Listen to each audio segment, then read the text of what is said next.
এখন শুনবেন আজকের গল্প।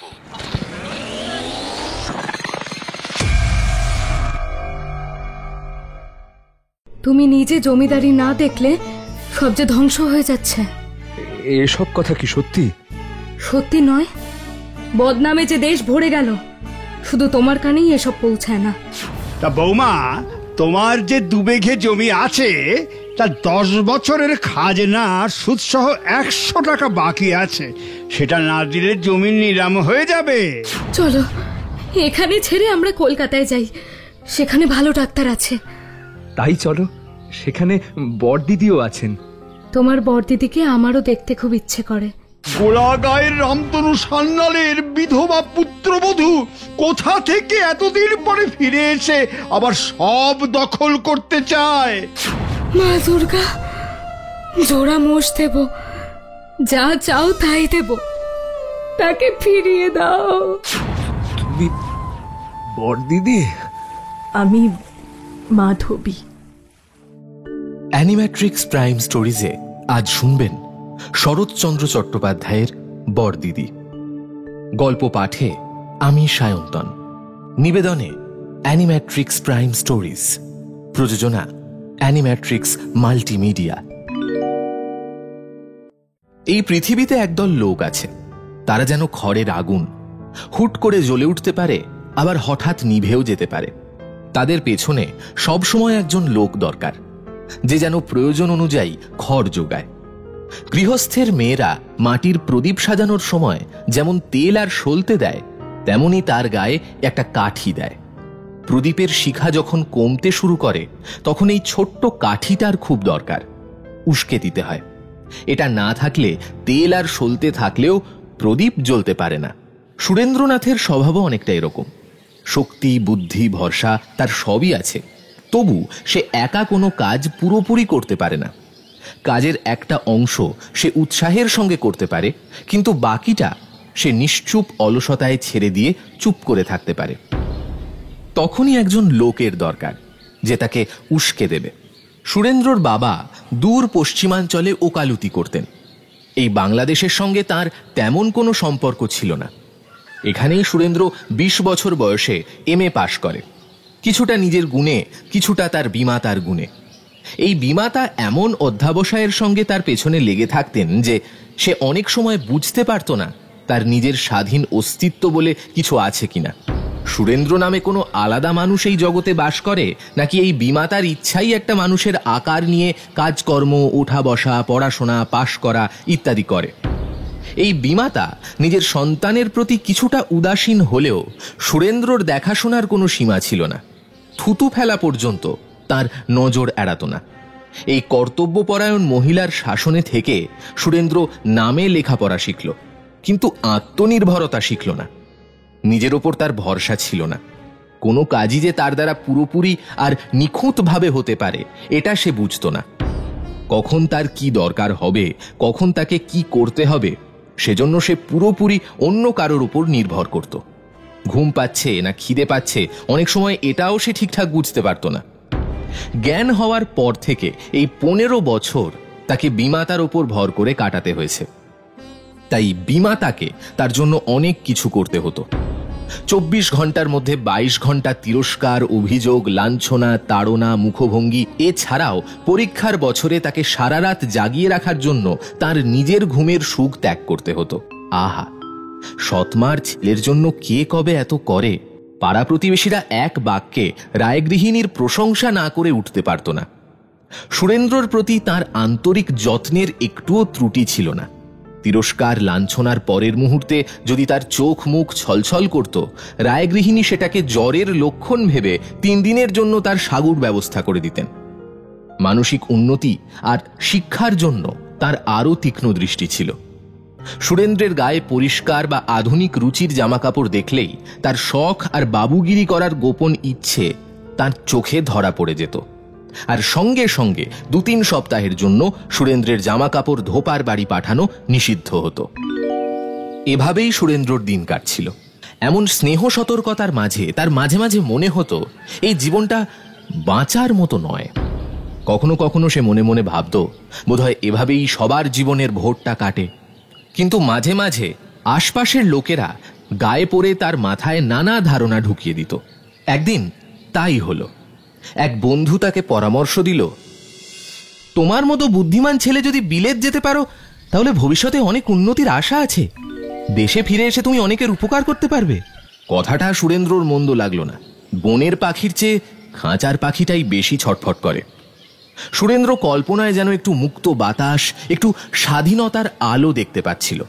তাই তার পরাধীন প্রাণটা পাগলের মতো খাঁচার চারিদিকে ঝটপট করে ঘুরতে লাগলো। সে বাবাকে বলল, আমার বিলেত যাওয়ার ব্যবস্থা করে দিতে হবে, এতে উন্নতির অনেক আশা আছে। ভেবে দেখব। কিন্তু গৃহিণীর ইচ্ছে একেবারে বিপক্ষে। তিনি বাবা ছেলের মাঝখানে ঝড়ের মতো এসে এমন হাসি হাসলেন যে দুজনেই হতবাক হয়ে গেল। তাহলে আমাকেও বিলেতে পাঠাও, নইলে সুরকে সামলাবে কে? যে জানে না কখন কি খেতে হয়, কখন কি পড়তে হয়, তাকে একা বিলেত পাঠাচ্ছ? ও বাড়ির ঘোড়াটাকে সেখানে পাঠাও, তাও সুরর চেয়ে ভালো, বুঝলে?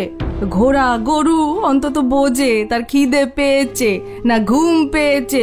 তোমার সুরো তো তাও পারে না। তারপর আবার হাসি। হাসির মাত্রা দেখে রায়মহাশয় খুব লজ্জিত হয়ে পড়লেন। সুরেন্দ্রনাথও ভাবল, এমন অকাট্য যুক্তির বিরুদ্ধে কোনো প্রতিবাদ করা যায় না। বিলেত যাওয়ার আশা সে ছেড়ে দিল। তার বন্ধু এটা শুনে খুব দুঃখিত হল। কিন্তু বিলেত যাওয়ার আর কোনো উপায় আছে কিনা তাও সে বলতে পারল না। তবে সব শেষে বলল, এমন পরাধীনভাবে থাকার চেয়ে ভিক্ষে করে খাওয়া ভালো। আর এটাও নিশ্চিত যে এমন সম্মানের সঙ্গে যে এমএ পাশ করতে পারে তাকে পেটের ভাতের জন্য লোভ করতে হয় না। সুরেন্দ্র বাড়ি ফিরে কথা ভাবতে বসল। যত ভাবল তত সে দেখল বন্ধু ঠিকই বলেছে, ভিক্ষে করে খাওয়া ভালো। সবাই বিলেত যেতে পারে না, কিন্তু এমন জীবন্ত আর মৃতের মাঝামাঝি হয়েও সবাইকে দিন কাটাতে হয় না। একদিন গভীর রাতে সে স্টেশনে গিয়ে কলকাতার টিকিট কিনে ট্রেনে উঠল আর ডাকযোগে বাবাকে চিঠি লিখে জানালো, বাবা, কিছুদিনের জন্য বাড়ি ছাড়ছি। বৃথা খোঁজাখুঁজি করে কোনো লাভ হবে না, আর খোঁজ পেলেও আমি বাড়ি ফিরব এমন সম্ভাবনাও নেই। রায়মহাশয় গৃহিণীকে এই চিঠি দেখালেন। সুরো এখন মানুষ হয়েছে, বিদ্যে শিখেছে, পাখা বেরিয়েছে। এখন উড়ে পালাবে না তো কখন পালাবে? তবু তিনি খোঁজ খবর করলেন। কলকাতায় যারা পরিচিত ছিল তাদের চিঠি দিলেন, কিন্তু কোনো উপায় হলো না। সুরেন্দ্রর কোনো হদিশ পাওয়া গেল না। কলকাতার কোলাহলময় রাস্তায় পড়ে সুরেন্দ্রনাথ ভয় পেল। এখানে কেউ তিরস্কার করে না, দিনরাত শাসন করতেও কেউ চায় না। মুখ শুকালে কেউ তাকায় না, মন ভারী হলেও কেউ খেয়াল করে না। এখানে নিজেকে নিজে দেখতে হয়। এখানে ভিক্ষে মেলে, দয়ার জায়গা আছে, আশ্রয়ও পাওয়া যায়, কিন্তু নিজের চেষ্টা লাগে। কেউ স্বেচ্ছায় তোমার জন্য ঝাঁপিয়ে পড়বে না। খাওয়ার জন্য নিজেকে চেষ্টা করতে হয়, আশ্রয়ের জায়গা নিজেকে খুঁজে নিতে হয়। কিংবা ঘুম আর ক্ষুধার মধ্যে যে একটু তফাৎ আছে, এখানে এসে সে প্রথম এসব শিখল। কতদিন হলো সে বাড়ি ছেড়েছে। রাস্তায় রাস্তায় ঘুরে শরীর ক্লান্ত হয়ে এসেছে, টাকা ফুরিয়ে আসছে, কাপড় চোপড় ময়লা আর ছেঁড়া হয়ে যাচ্ছে। রাতে শোয়ার জায়গারও কোনো ঠিক নেই। সুরেন্দ্রর চোখে জল এলো। বাড়িতে চিঠি লিখতেও ইচ্ছে হয় না, লজ্জা করে। আর যখন তার বিমাতার সেই স্নেহহীন কঠিন মুখ মনে পড়ে, তখন বাড়ি ফেরার ইচ্ছে একেবারে অসম্ভব মনে হয়। সে যে কখনো সেখানে ছিল এটা ভাবতেও তার ভয় করে। একদিন তার মতো এক দরিদ্র লোককে কাছে পেয়ে বলল, বাপু, তোমরা এখানে খাও কি করে? লোকটা একটু সরল ধরনের, নইলে হয়তো ঠাট্টা করত। চাকরি করে খেটে খাই, কলকাতায় রোজগারের আবার চিন্তা কি? আমাকে একটা চাকরি জোগাড় করে দিতে পারো? তুমি কি কাজ জানো? সুরেন্দ্রনাথ কোনো কাজই জানত না, তাই চুপ করে ভাবতে লাগলো। তুমি কি ভদ্রলোক? সুরেন্দ্র মাথা নেড়ে হ্যাঁ বলল। তাহলে লেখাপড়া শেখনি কেন? শিখেছি। তাহলে ওই বড় বাড়িতে যাও, ওখানে এক জমিদার থাকে, কিছু না কিছু কাজ ঠিক জুটিয়ে দেবে। সুরেন্দ্রনাথ ফটকের কাছে এলো, একবার দাঁড়ালো, আবার পিছিয়ে গেল, আবার ফিরে এলো, আবার চলে গেল। সেদিন আর কিছু হলো না। পরের দিনও একই রকম কাটলো। দুদিন ধরে ফটকের কাছে ঘোরাঘুরি করে তৃতীয় দিনে একটু সাহস জুটিয়ে ভেতরে ঢুকলো। সামনে একজন চাকর দাঁড়িয়েছিল। সে জিজ্ঞেস করলো, কি চাই? বাবুকে। বাবু বাড়ি নেই। সুরেন্দ্রনাথের বুক আনন্দে ভরে উঠল। একটা কঠিন কাজ থেকে সে বেঁচে গেল। বাবু বাড়ি নেই, চাকরির কথা, দুঃখের গল্প বলতে হলো না, এটাই তার আনন্দের কারণ। তখন দ্বিগুণ উৎসাহে ফিরে গিয়ে দোকানে বসে পেট পুড়ে খাবার খেল। কিছুক্ষণ মনের আনন্দে ঘুরে বেড়ালো আর মনে মনে ভাবতে লাগলো পরের দিন কিভাবে কথা বললে তার একটা নিশ্চিত কিনারা হয়ে যাবে। পরদিন কিন্তু উৎসাহটা আর তেমন রইল না। বাড়ির কাছাকাছি আসতে আসতে তার ফিরে যাওয়ার ইচ্ছে হতে লাগলো। ফটকের কাছে এসে তো একেবারে দমে গেল, পা কিছুতেই ভেতরে যেতে চায় না। আজ তার মনেই হচ্ছে না যে সে নিজের কাজে এসেছে, ঠিক মনে হচ্ছিল কেউ যেন তাকে জোর করে পাঠিয়ে দিয়েছে। তবু ফটকের কাছে আর ঘোরাঘুরি করবে না, তাই ভেতরে ঢুকলো। সেই চাকরটার সঙ্গে দেখা হলো। বাবু বাড়ি আছেন, দেখা করবেন? হ্যাঁ। তাহলে চলুন। এটা আরো কঠিন। জমিদার বাবুর বিশাল বাড়ি, একেবারে সাহেবি ধাঁচের সাজানো আসবাব, ঘরের পর ঘর, মার্বেল পাথরের সিঁড়ি, ঝাড়লণ্ঠন, লাল কাপড়ে ঢাকা প্রতিটা ঘরে শোভা পাচ্ছে দেওয়ালের পাশে বিশাল বিশাল আয়না, কত ছবি, কত ফটোগ্রাফ। এসব অন্যের কাছে যাই হোক, সুরেন্দ্রর কাছে নতুন নয়, কারণ তার বাবার বাড়িও তো দরিদ্রের কুঁড়ে ঘর নয়। আর যাই হোক, সে দরিদ্র বাবার আশ্রয়ে এত বড় হয়নি। সুরেন্দ্র ভাবছিল সেই লোকটার কথা, যার সঙ্গে দেখা করতে অনুনয় বিনয় করতে যাচ্ছে। তিনি কি জিজ্ঞেস করবেন আর সে কি জবাব দেবে? কিন্তু এত ভাবার সময় নেই। কর্তা সামনে বসেছিলেন। সুরেন্দ্রনাথকে জিজ্ঞাসা করলেন, কি দরকার? 3 দিন ধরে সুরেন্দ্র এই কথাই ভাবছিল, কিন্তু এখন সব ভুলে গেল। বলল, আমি ব্রজরাজ লাহিড়ী পূর্ববঙ্গের জমিদার। মাথায় 2-4 গাছা চুল পেকে গেছে, বাতিকে নয়, বয়সের কারণেই। বড় লোক, অনেক মানুষ দেখেছেন, তাই চট করে সুরেন্দ্রনাথকে অনেকটা বুঝে নিলেন। বললেন, হ্যাঁ বাপু, কি চাও তুমি? কোনো একটা, মানে কি একটা? চাকরি। আমি চাকরি দিতে পারি এ খবর তোমাকে কে দিল? পথে একজনের সঙ্গে দেখা হয়েছিল, তাকে জিজ্ঞেস করেছিলাম, সেই আপনার কথা।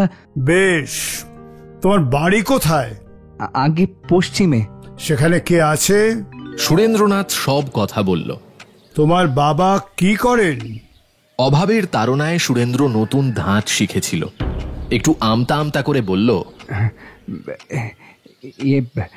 সামান্য চাকরি করেন। তাতে চলে না, তাই তুমি রোজগার করতে চাও? হ্যাঁ। এখানে কোথায় থাকো? কোনো নির্দিষ্ট জায়গা নেই, এই যেখানে সেখানে। ব্রজবাবুর দয়া হলো। সুরেন্দ্রনাথকে কাছে বসিয়ে বললেন, তুমি এখনো ছেলে মানুষ, এই বয়সে বাড়ি ছেড়ে আসতে বাধ্য হয়েছ, এটা ভেবে দুঃখ হচ্ছে। আমি নিজে যদিও কোনো চাকরি দিতে পারি না, তবে যাতে কিছু জোগাড় হয় তার ব্যবস্থা করে দিতে পারি। আচ্ছা। বলে সুরেন্দ্রনাথ চলে যাচ্ছিল, দেখে ব্রজবাবু তাকে ডেকে বললেন, আর কিছু জিজ্ঞেস করার নেই? না। এতেই তোমার কাজ হয়ে গেল? কি ব্যবস্থা করতে পারি, কবে করতে পারি, কিছুই জানার দরকার মনে করলে না? সুরেন্দ্র লজ্জায় ফিরে দাঁড়ালো। এখন কোথায় যাবে? কোনো একটা দোকানে। সেখানেই খাবে? আমি প্রতিদিন তাই করি। আচ্ছা, তুমি লেখাপড়া কতদূর শিখেছো? আগে কিছু শিখেছি। আমার ছেলেকে পড়াতে পারবে? হ্যাঁ হ্যাঁ, পারবো। ব্রজবাবু আবার হাসলেন। তার মনে হলো দুঃখ আর দারিদ্র্যে ছেলেটার মাথার ঠিক নেই, কারণ কাকে পড়াতে হবে, কি পড়াতে হবে, এসব না জেনেই এত খুশি হওয়াটা তার কাছে পাগলামি মনে হলো। বললেন, সে যদি বলে আমি বিএ ক্লাসে পড়ি, তখন তুমি কি করে পড়াবে? তা একরকম হয়ে যাবে। ব্রজবাবু আর কিছু বললেন না। চাকরকে ডেকে বললেন, বঙ্কু, এই বাবুর থাকার জায়গা করে দে, আর স্নান খাওয়ার ব্যবস্থা দেখ। তারপর সুরেন্দ্রর দিকে তাকিয়ে বললেন, সন্ধ্যের পর আবার ডেকে পাঠাবো, তুমি আমার বাড়িতেই থাকো। যতদিন চাকরির কিছু না হয় ততদিন আরামে এখানে থাকতে পারবে। দুপুরে খেতে গিয়ে তিনি বড় মেয়ে মাধবীকে ডেকে বললেন, মা, একজন দুঃখী লোককে বাড়িতে জায়গা দিয়েছি। কে বাবা? দুঃখী লোক, এছাড়া কিছু জানি না। লেখাপড়া বোধহয় কিছু জানে, কারণ তোর দাদাকে পড়াবো বলতে সে রাজি হয়ে গেল। বিএ ক্লাসের ছেলেকে পড়ানোর সাহস যে করে, অন্তত তো ছোট বোনটাকে নিশ্চয়ই পড়াতে পারবে। ভাবছি সেই প্রবীলার মাস্টার থাকুক। মাধবী আর আপত্তি করল না। সন্ধ্যের পর তাকে ডেকে এনে ব্রজবাবু তাই বলে দিলেন। পরদিন থেকে সুরেন্দ্রনাথ প্রমীলাকে পড়াতে শুরু করল। প্রমীলার বয়স 7 বছর। সে বোধোদয় পড়ে। বড়দিদি মাধবীর কাছে ফার্স্ট বুকের ভেকের গল্প পর্যন্ত পড়েছে। সে খাতা, বই, স্লেট, পেন্সিল, ছবি, লজেন্স ইত্যাদি নিয়ে পড়তে বসল। Do not move, do not move, নড়ো না। ডু নট মুভ, নড়ো না। তারপর সুরেন্দ্র অন্যমনস্ক হয়ে স্লেট টেনে নিল। পেন্সিল হাতে নিয়ে আঁকিবুঁকি করতে বসল। একের পর এক প্রবলেম সলভ হতে লাগলো। ঘড়িতে 7টা, তারপর 8টা, তারপর 9টা বাজতে লাগলো। প্রমীলা কখনো এপাশ কখনো ওপাশ ফিরে ছবির পাতা উল্টাতে উল্টাতে, শুয়ে বসে লজেন্স মুখে পুড়ে নিরীহ ভেকের গায়ে কালি মাখতে মাখতে পড়তে লাগলো।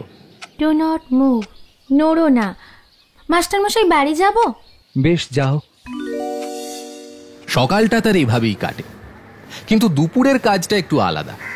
চাকরির জন্য ব্রজবাবু দয়া করে 2-1 ভদ্রলোকের নামে কয়েকটা চিঠি লিখে দিয়েছিলেন। সুরেন্দ্রনাথ সেগুলো পকেটে নিয়ে বেরিয়ে পড়ে। খোঁজ করে তাদের বাড়ির সামনে গিয়ে হাজির হয়। দেখে বাড়ি কত বড়, কয়টা জানলা, বাইরে কয়টা ঘর, দোতলা না তেতলা, সামনে কোনো ল্যাম্পপোস্ট আছে কিনা। তারপর সন্ধ্যের আগেই ফিরে আসে। কলকাতায় এসে সে কিছু বই কিনেছিল, বাড়ি থেকেও কিছু এনেছিল। এখন সেগুলো গ্যাসের আলোয় পড়তে থাকে। ব্রজবাবু কাজের কথা জিজ্ঞেস করলে হয় চুপ করে থাকে, নয় বলে, ভদ্রলোকদের সঙ্গে দেখা হয় না। আজ 4 বছর হলো ব্রজরাজবাবুর স্ত্রী মারা গেছেন। বুড়ো বয়সের এই দুঃখ বুড়োরাই বোঝে। কিন্তু সে কথা থাক। তার আদরের মেয়ে মাধবী দেবী মাত্র 16 বছর বয়সে স্বামী হারিয়েছে। এটাই ব্রজরাজের অর্ধেক রক্ত শুষে নিয়েছে। অনেক ঘটা করে মেয়ের বিয়ে দিয়েছিলেন। নিজের অনেক টাকা ছিল, তাই ছেলের সম্পত্তি আছে কিনা তা খোঁজ নেননি। শুধু দেখেছিলেন ছেলেটি লেখাপড়া করছে, রূপবান, সৎ, ভালো চরিত্রের। এই দেখে মাধবীর বিয়ে দিয়েছিলেন। 11 বছর বয়সে মাধবীর বিয়ে হয়েছিল। 3 বছর সে স্বামীর কাছে ছিল। যত্ন, স্নেহ, ভালোবাসা সবই পেয়েছিল। কিন্তু যোগেন্দ্রনাথ বাঁচলেন না।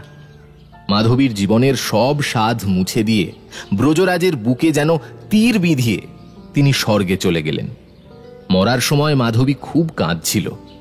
তিনি তখন মৃদু গলায় বলেছিলেন,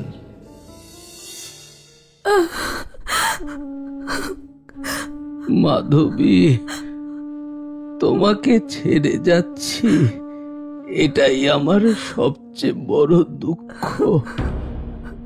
আমি মরছি তাতে ক্ষতি নেই, কিন্তু তুমি যে সারা জীবন কষ্ট পাবে এটা আমাকে খুব ব্যাকুল করছে। তোমাকে যত্ন করতে পারলাম না। চোখের জলে যোগেন্দ্রর শীর্ণ বুক ভিজে গেল। মাধবী তা মুছে দিয়ে বলেছিল, আবার যখন তোমার পায়ে গিয়ে পড়ব তখন যত্ন করো। মাধবী, যে জীবন তুমি আমার সুখের জন্য দিয়েছিলে সেই জীবন সবার সুখের জন্য দিও। যার মুখ কষ্টে মলিন দেখবে তার মুখ উজ্জ্বল করার চেষ্টা করো। আর কি বলবো মাধবী। আবার চোখের জল ঝরে পড়ল। মাধবী তা মুছে দিল। ভালো পথে থেকো, তোমার পুণ্যে আবার তোমাকে পাবো। সেই থেকে মাধবী একেবারে বদলে গেছে। রাগ, হিংসা, বিদ্বেষ যা কিছু তার ছিল স্বামীর চিতাভস্যের সঙ্গে সব গঙ্গার জলে ভাসিয়ে দিয়েছে। এ জীবনের কত স্বাদ, কত ইচ্ছে। বিধবা হলে তো তা কিছু থাকে না, তখন সে স্বামীর কথা ভাবে। তিনি যখন নেই তখন আর কেন? কার জন্য হিংসা করবে? কার জন্য পরের চোখে জল ফেলবে? এসব খারাপ প্রবৃত্তি তার কখনো ছিল না। বড়লোকের মেয়ে, কোনো স্বাদ, কোনো ইচ্ছে তার অতৃপ্ত ছিল না। হিংসা, দেশ কখনো শেখেনি। তার হৃদয়ে অনেক ফুল ফোটে। আগে সে ফুলের মালা গেঁথে স্বামীর গলায় পরিয়ে দিত। এখন স্বামী নেই তাই বলে ফুল গাছটি কেটে ফেলেনি। এখনো তাতে ফুল ফোটে, মাটিতে লুটিয়ে পড়ে। মালা গাঁথে না ঠিকই, কিন্তু গুচ্ছ করে হাত ভরে গরিব দুঃখীদের দিয়ে দেয়। যার কিছু নেই তাকেই দেয়। একটুও কৃপণতা নেই, একটুও মুখ ভার করে না। ব্রজবাবুর স্ত্রী যেদিন মারা গেলেন সেদিন থেকে সংসারে আর শৃঙ্খলা ছিল না। সবাই নিজেকে নিয়ে ব্যস্ত, কেউ কাউকে দেখতো না, কারো দিকে তাকাতো না। প্রত্যেকের জন্য এক একজন করে চাকর ছিল। তারা নিজের প্রভুর কাজ করত। রান্নাঘরে পাচক রান্না করত। বড় অন্নসত্রের মতো লোকে পাত পেতে খেত। কেউ খেতে পেত, কেউ পেত না। সে দুঃখ কেউ দেখত না। কিন্তু যেদিন থেকে মাধবী তার ভাদ্র মাসের ভরা গঙ্গার মতো রূপ, স্নেহ, মমতা নিয়ে বাবার বাড়ি ফিরে এলো, সেদিন থেকে যেন সংসারে নতুন বসন্ত ফিরে এসেছে। এখন সবাই বলে বড়দিদি, সবাই বলে মাধবী। বাড়ির পোষা কুকুরটাও দিনের শেষে একবার বড়দিদিকে দেখতে চায়। এত লোকের মধ্যে সেও যেন একজনকে স্নেহময়ী, সবার মায়ের মতো বেছে নিয়েছে। বাড়ির মালিক থেকে সরকার, গোমস্তা, চাকর, দাসী সবাই বড়দিদির কথা ভাবে, সবাই তার উপর ভরসা করে। সকলের মনে একটাই ধারণা, যে কারণেই হোক এই বড়দিদির ওপর তাদের একটা বিশেষ দাবি আছে। স্বর্গের কল্পতরু কখনো দেখিনি, দেখব কিনা তাও জানি না, তাই তার কথা বলতে পারলাম না। কিন্তু ব্রজবাবুর সংসারের লোকগুলো একটা কল্পতরু পেয়েছিল। তার তলায় গিয়ে হাত পেতে হাসি মুখে ফিরে আসত। এমন পরিবারে সুরেন্দ্রনাথ একটা নতুন ধরনের জীবন কাটানোর সুযোগ পেল। সবাই যখন একজনের ওপর সব ভার দিয়ে রেখেছে, তখন সেও তাদের মতো করতে লাগলো। তবে অন্যদের থেকে তার ধারণা একটু আলাদা। সে ভাবত বড়দিদি বলে একটা জীবন্ত পদার্থ বাড়িতে আছে, সবাইকে দেখে, সব আবদার সহ্য করে, যার যা দরকার তার কাছেই পাওয়া যায়। কলকাতার রাস্তায় ঘুরে ঘুরে নিজের জন্য নিজে ভাবার দরকারটা সে কিছুটা বুঝেছিল, কিন্তু এখানে এসে সে একেবারে ভুলে গেল যে নিজের জন্য তাকে কখনো ভাবতে হয়েছিল বা ভবিষ্যতে ভাবতে হবে। জামা, কাপড়, জুতো, ছাতা, ছড়ি যা কিছু দরকার সব তার ঘরে প্রচুর আছে। এমনকি রুমালটাও কে যেন সযত্নে সাজিয়ে রেখে গেছে। প্রথমে কৌতূহল হতো, সে জিজ্ঞেস করত, এসব কোথা থেকে এলো? উত্তর পেত, বড়দিদি পাঠিয়ে দিয়েছেন। এমনকি জল খাবারের থালাটা দেখেও সে আজকাল বুঝতে পারে এতে বড়দিদির যত্নের ছোঁয়া আছে। একদিন অঙ্ক কষতে বসে তার কম্পাসের কথা মনে পড়ল। প্রমীলাকে বলল, প্রমীলা, বড়দিদির কাছ থেকে কম্পাসটা নিয়ে আয়। কম্পাস নিয়ে বড়দিদিকে কাজ করতে হয় না, তার কাছে ছিল না। কিন্তু সে তখনই বাজারে লোক পাঠিয়ে দিল। সন্ধে ফিরে এসে সুরেন্দ্রনাথ দেখল তার টেবিলে কম্পাসটা পড়ে আছে। পরদিন সকালে প্রমীলা বলল, মাস্টার মশাই, কাল দিদি ওটা পাঠিয়ে দিয়েছেন। তারপর মাঝে মাঝে সে এমন একাধটা জিনিস চেয়ে বসত যে মাধবী বিপদে পড়ে যেত। অনেক খুঁজে তবে তার চাওয়া পূরণ করতে হতো, কিন্তু কখনো সে বলেনি দিতে পারবো না। কখনো হঠাৎ প্রমীলাকে বলতো, বড়দিদির কাছ থেকে 5খানা পুরনো কাপড় নিয়ে আয়, ভিখারিদের দিতে হবে। নতুন পুরনো বাছার সময় মাধবীর সব সময় থাকতো না। সে নিজের 5খানা কাপড় পাঠিয়ে দিত, আর জানলা থেকে দেখত 4-5 জন গরিব লোক হইচই করতে করতে ফিরে যাচ্ছে। তারাই কাপড় পেয়েছে। সুরেন্দ্রনাথের এই ছোটখাটো আবদার, অত্যাচার মাধবীকে নিত্য সহ্য করতে হতো। ধীরে ধীরে এসব এমন অভ্যাস হয়ে গেল যে মাধবীর আর মনে হতো না একটা নতুন মানুষ এসে তার সংসারের দৈনন্দিন কাজের মাঝে নতুন ধরনের ছোটখাটো ঝামেলা তুলেছে। শুধু তাই নয়, এই নতুন মানুষটির জন্য মাধবীকে আজকাল খুব সতর্ক থাকতে হয়, বেশি খোঁজ নিতে হয়। সে যদি সব জিনিস চেয়ে নিত তাহলেও মাধবীর অর্ধেক পরিশ্রম কমে যেত, কিন্তু সে তো নিজের কিছুই চায় না। এটাই বড় ভাবনার কথা। প্রথমে সে জানতো না যে সুরেন্দ্রনাথ একেবারে অন্যমনস্ক প্রকৃতির। সকালের চা ঠান্ডা হয়ে যায়, সে হয়তো খায় না, জল খাবার হয়তো ছোঁয় না, কুকুরের মুখে তুলে দিয়ে চলে যায়। খেতে বসে খাবারের কোনো সম্মান রাখে না, পাশে সরিয়ে ফেলে দেয়, যেন কিছুই তার মনে ধরে না। চাকররা এসে বলে, মাস্টারবাবু পাগল, কিছু দেখে না, কিছু জানে না। হ্যাঁ হ্যাঁ, শুধু বই নিয়ে বসে থাকে। ব্রজবাবু মাঝে মাঝে জিজ্ঞেস করেন, চাকরির কোনো সুবিধে হচ্ছে না? সুরেন্দ্র ভাষা ভাষা উত্তর দেয়। মাধবী বাবার কাছে সেসব শোনে, শুধু সেই বোঝে চাকরির জন্য মাস্টারবাবুর একটু উৎসাহ নেই, ইচ্ছেও নেই। যা এখন হচ্ছে তাতেই সে খুব সন্তুষ্ট। 10টা বাজলেই বড়দিদির কাছ থেকে স্নান খাওয়ার তাগিদ আসে। ভালো করে না খেলে বড়দিদির হয়ে প্রমীলা অভিযোগ করে। রাত জেগে বই পড়লে চাকররা গ্যাসের চাবি বন্ধ করে দেয়, মানা করলেও শোনে না, বড়দিদির হুকুম। একদিন মাধবী বাবার কাছে হেসে বলল, বাবা, প্রমীলা যেমন তার মাস্টারও ঠিক তেমন। কেন মা? দুজনেই ছেলে মানুষ। প্রমীলা যেমন বোঝে না কখন তার কি দরকার, কখন কি খেতে হয়, কখন ঘুমোতে হয়, কখন কি করা উচিত, তার মাস্টারও তেমন নিজের কিছুই বোঝে না, অথচ অসময়ে এমন জিনিস চেয়ে বসে যা বুদ্ধি থাকলে কেউ চায় না। ব্রজবাবু বুঝলেন না, মুখের দিকে তাকিয়ে রইলেন। তোমার মেয়েটি বোঝে কখন তার কি দরকার? তা বোঝে না, অথচ অসময়ে উৎপাত করে, তাই না? তা করে। মাস্টার বাবু তাই করে। ছেলেটা বোধহয় একটু পাগল। পাগল নয়, উনি বোধহয় বড় লোকের ছেলে। কি করে জানলি? বুঝতে পারি। ও যে নিজের কোনো কাজ করতে পারে না, সব সময় পরের ওপর নির্ভর করে, পরে করে দিলে হয়, না দিলে হয় না। আমার ধারণা এটা তার আগের অভ্যাস। বিশেষ করে ওর নতুন ধরনের খাওয়ার পদ্ধতি আমাকে আরও অবাক করে। কোনো খাবারই তার মনোযোগ টানে না, কিছুই তৃপ্তি করে খায় না, কোনোটার ওপরই কোনো লোভ নেই। বুড়োদের মতো বৈরাগ্য, তবু ছেলে মানুষের মতো সরলতা, পাগলের মতো উপেক্ষা, দিলে খায়, না দিলে খায় না। এসব আমার কাছে বড় রহস্যময় মনে হয়। একটা অজানা করুণার দৃষ্টিও তাই এই অচেনা মাস্টার বাবুর ওপর পড়েছিল। সে লজ্জায় চায় না তা নয়, তার দরকার হয় না তাই চায় না, কিন্তু যখন দরকার হয় তখন সময় অসময় দেখে না, সোজা বড়দিদির কাছে আবেদন চলে আসে। মাধবী মুখ টিপে হাসে, মনে হয় লোকটা একেবারে ছেলে মানুষের মতো সরল।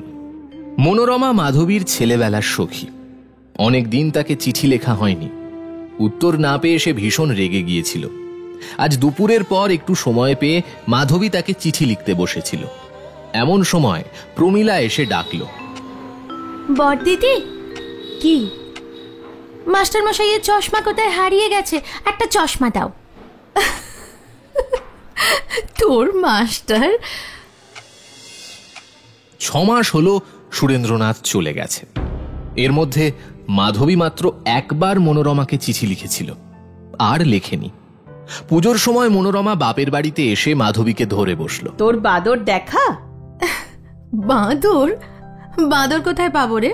মনোরমা তার চিবুকে হাত দিয়ে সুর করে মৃদু গলায় গাইল, আমি এলেম ছুটে দেখব বলে, কেমন শোভে পোড়ার বাঁদর তোমার ওই রাঙা পায়ের তলায়, সেই যে পুষেছিলি। কবে? মনে নেই যে তোকে ছাড়া আর কিছু জানতো না? মাধবী কথাটা অনেকক্ষণ ধরে বোঝার চেষ্টা করছিল, তাই আস্তে আস্তে তার মুখটা ফ্যাকাশে হয়ে যাচ্ছিল। তবু নিজেকে সামলে নিয়ে বলল, ও তার কথা, সে তো নিজেই চলে গেছে। ওরম রাঙা পা দুটো তার পছন্দ হয়নি? মাধবী মুখ ফিরিয়ে নিল, কিছু বলল না। মনোরমা হাত দিয়ে আদর করে তার মুখ ঘুরিয়ে দিল। মজা করতে গিয়ে দেখল তার দুই চোখে এক রাশ জল এসে গেছে। অবাক হয়ে বলল, এ কি মাধবী? মাধবী আর নিজেকে ধরে রাখতে পারল না। চোখে আঁচল দিয়ে কেঁদে ফেলল।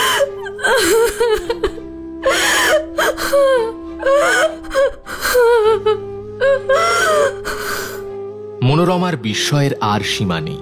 একটা ঠিকঠাক কথাও সে খুঁজে পেল না। কিছুক্ষণ কাঁদতে দিল।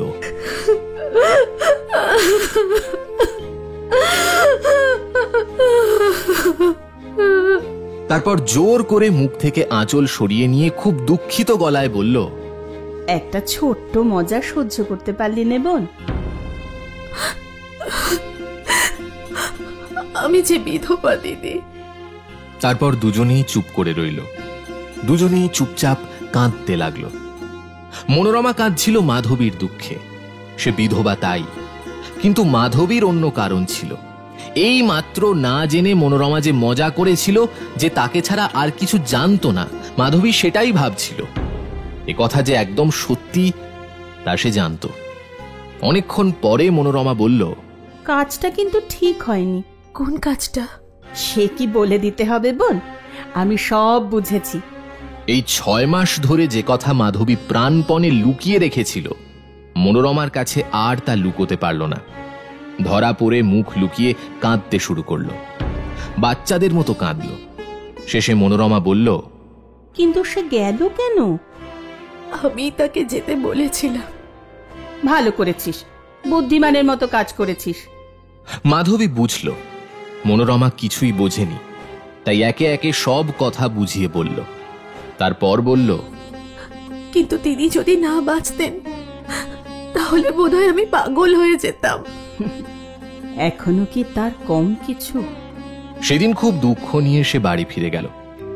সেই রাতেই কাগজ কলম নিয়ে স্বামীকে চিঠি লিখতে বসল। তুমি ঠিকই বলেছিলে, মেয়েদের উপর ভরসা নেই। আমিও আজ তাই বলছি, কারণ মাধবী আমাকে এটা শিখিয়েছে। আমি তাকে ছোটবেলা থেকে চিনি, তাই তাকে দোষ দিতে ইচ্ছে হয় না, সাহসও হয় না। সব মেয়েদের দোষ দিই, বিধাতাকেও দোষ দিই। তিনি কেন এত নরম জলের মতো তরল জিনিস দিয়ে মেয়েদের হৃদয় বানালেন? এত ভালোবাসা ঢেলে দিয়ে এই হৃদয় কাকে বানাতে চেয়েছিলেন? তার পায়ে প্রার্থনা যেন এই হৃদয়গুলো একটু শক্ত করে বানানো হয়। আর তোমার পায়ে প্রার্থনা যেন তোমার পায়ে মাথা রেখে তোমার মুখের দিকে তাকিয়ে মরতে পারি। মাধবীকে দেখে খুব ভয় হয়। সে আমার জন্মের ধারণা উলট পালট করে দিয়েছে। আমাকেও বেশি ভরসা করো না, তাড়াতাড়ি এসে আমাকে নিয়ে যাও। তার স্বামী উত্তর লিখলেন, যার রূপ আছে সে দেখাবেই, যার গুণ আছে সে প্রকাশ করবেই। যার হৃদয়ে ভালোবাসা আছে সে ভালোবাসতে জানে, যে ভালোবাসতে জানে সে ভালোবাসবেই। মাধবীলতা রসালো গাছের আশ্রয় নেয়, এটা জগতের নিয়ম। তুমি আমি কি করতে পারি? তোমাকে আমি খুব ভরসা করি, সেজন্য চিন্তা করো না। মনোরমা স্বামীর চিঠি মাথায় রেখে মনে মনে তার পায়ের দিকে প্রণাম করে লিখল, মাধবী পোড়ামুখী, বিধবার যা করা উচিত নয় সে তাই করেছে। মনে মনে আরেকজনকে ভালোবেসেছে। চিঠি পেয়ে মনোরমার স্বামী মনে মনে হাসলেন। তারপর মজা করে লিখলেন, মাধবী পোড়ামুখী, তাতে কোনো সন্দেহ নেই, কারণ বিধবা হয়ে মনে মনে আরেকজনকে সে ভালোবেসেছে। তোমাদের রাগ হওয়ার কথা, কারণ বিধবা হয়ে কেন সে তোমাদের সধবার অধিকারে হাত দিতে গেল। আমি যতদিন বেঁচে আছি তোমার কোনো চিন্তা নেই, এমন সুবিধা কিছুতেই ছেড়ো না। এই ফাঁকা সময়টুকুর মধ্যে আরাম করে আরেকজনকে মনে মনে ভালোবেসে নাও। কিন্তু কি জানো মনোরমা, তুমি আমাকে অবাক করতে পারোনি। আমি একবার একটা লতা দেখেছিলাম, সেটা আধ ক্রোশ ধরে মাটিতে গড়াগড়ি করে শেষে একটা গাছে জড়িয়ে উঠেছিল। এখন তাতে কত পাতা, কত ফুলের গুচ্ছ। তুমি যখন এখানে আসবে তখন দুজনে মিলে সেটা দেখে আসব। মনোরমা রেগে গিয়ে তার উত্তর দিল না, কিন্তু মাধবীর চোখের কোণে কালি পড়েছে। হাসি খুশি মুখটা একটু গম্ভীর হয়ে গেছে। কাজকর্মে তেমন জোর নেই, একটু ঢিলে ঢালা হয়ে গেছে। সবাইকে যত্ন আপনজনের মতো করার ইচ্ছে আগের মতোই আছে, বরং বেড়েছে। কিন্তু সব কাজ আর তেমন মনে থাকে না, মাঝে মাঝে ভুল হয়ে যায়। এখনো সবাই বলে, বড়দিদি, এখনো সবাই সেই কল্পতরুর দিকে তাকিয়ে থাকে। হাত পেতে যা চায় তাই পায়, কিন্তু গাছটা আর তেমন সতেজ নেই। পুরনো লোকেদের মাঝে মাঝে ভয় হয় যদি শুকিয়ে যায়। মনোরমা প্রতিদিন আসে, অন্যান্য কথা হয়, শুধু এই কথাটা আর হয় না। মাধবী দুঃখ পায়, মনোরমা তা বোঝে। এসব কথার আলোচনা যত কম হয় ততই ভালো। হতভাগী যদি ভুলতে পারে, মনোরমা এটাও ভাবে। সুরেন্দ্রনাথ আরামে বাবার সঙ্গে বাড়ি চলে গেছে। সৎমা তার যত্নটা একটু কম করতে শুরু করেছেন, তাই সুরেন্দ্র শরীরে একটু আরাম পেয়েছে। কিন্তু শরীর পুরোপুরি সারেনি, মনে একটু ব্যথা আছে। রূপ যৌবনের আকাঙ্ক্ষা তৃষ্ণা এখনো তার মনে জাগেনি, এসব সে জানত না। আগের মতো এখনো সে অন্যমনস্ক, আত্মনির্ভর শূন্য। কিন্তু কার ওপর নির্ভর করতে হবে সেটাই সে খুঁজে পায় না। খুঁজে না পাওয়ায় নিজের কাজ নিজে দেখতে পারে তাও নয়, আজও অন্যের দিকে তাকিয়ে থাকে, কিন্তু আগের মতো তেমন আর মনে ধরে না। সব কাজেই যেন একটু ত্রুটি পায়, একটু খুঁত খুঁত করে। তার সৎমা দেখে শুনে বলেন, সুরো আজকাল বদলে গেছে। মাঝে একদিন তার জ্বর হয়েছিল, খুব কষ্ট হয়েছিল, চোখ দিয়ে জল গড়িয়ে পড়ল। সৎমা কাছে বসেছিলেন, তিনিও একটা নতুন জিনিস দেখলেন। মুহূর্তের মধ্যে তাঁরও চোখ ফেটে জল বেরোলো। আদর করে তার চোখ মুছে দিয়ে বললেন, সুরো, কেন বাবা? সুরেন্দ্র চুপ করে রইল। তারপর একটা পোস্টকার্ড চেয়ে নিয়ে আঁকা বাঁকা অক্ষরে লিখে দিল, বড়দিদি, আমার জ্বর হয়েছে, খুব কষ্ট হচ্ছে। চিঠিখানা ডাকঘরে পৌঁছল না। প্রথমে বিছানা থেকে মেঝেতে পড়ল, তারপর যে ঘর ঝাঁট দিতে এলো সে বেদানার খোসা, বিস্কুটের টুকরো, আঙুরের তুলো আর সেই চিঠিখানা সব একসঙ্গে ঝেঁটিয়ে বাইরে ফেলে দিল। সুরেন্দ্রনাথের প্রাণের আকাঙ্ক্ষা ধুলো মেখে হাওয়ায় উড়ে, শিশিরে ভিজে, রোদ খেয়ে শেষে একটা বাবলা গাছের তলায় পড়ে রইল। প্রথমে সে একটা জীবন্ত উত্তরের আশায় তাকিয়ে রইল, তারপর একটা হাতের লেখা। কিন্তু অনেক দিন কেটে গেল, কিছুই এলো না। ধীরে ধীরে তার জ্বর সেরে গেল, পথ্য করে উঠে বসল। তারপর তার জীবনে একটা নতুন ঘটনা ঘটল। ঘটনা যদিও নতুন, কিন্তু একদম স্বাভাবিক। সুরেন্দ্রর বাবা রায় মহাশয় এটা অনেকদিন ধরেই জানতেন আর আশা করতেন। সুরেন্দ্রর দাদু পাবনা জেলার একজন মধ্যবিত্ত জমিদার। 20-25টা গ্রামে জমিদারি, বছরে আয় প্রায় 40-50 হাজার টাকা। তিনি ছিলেন নিঃসন্তান, খরচপত্র স্বভাবতই কম। তাও আবার তিনি ছিলেন বিখ্যাত কৃপণ, তাই তার লম্বা জীবনে অনেক টাকা জমিয়েছিলেন। তার মৃত্যুর পর সব সম্পত্তি একমাত্র নাতি সুরেন্দ্রনাথ পাবে। রায় মহাশয় এটা নিশ্চিত জানতেন। তাই হলো, রায় মহাশয় খবর পেলেন শ্বশুর মশাই মৃত্যুশয্যায় শুয়েছেন। তাড়াতাড়ি ছেলেকে নিয়ে পাবনা রওনা দিলেন, কিন্তু পৌঁছনোর আগেই শ্বশুর মশাই পরলোক গমন করলেন। ধুমধাম করে শ্রাদ্ধ শান্তি হলো। শৃঙ্খলিত জমিদারিতে আরও শৃঙ্খলার হাওয়া লাগলো। পরিপক্ক বুদ্ধির বুড়ো উকিল আর রায় মহাশয়ের কড়া বন্দোবস্তে প্রজারা ভয়ে কাঁটা হয়ে উঠল। এখন সুরেন্দ্রর বিয়ে করা দরকার। ঘটকের আনাগোনায় গ্রামে হইচই পড়ে গেল। 50 ক্রোশের মধ্যে যে বাড়িতে একটা সুন্দরী কন্যে ছিল, সেই বাড়িতেই ঘটকের দল ঘন ঘন পায়ের ধুলো দিয়ে বাবা মাকে খুশি আর আশান্বিত করতে লাগলো। এভাবেই 2 মাস 6 মাস কেটে গেল।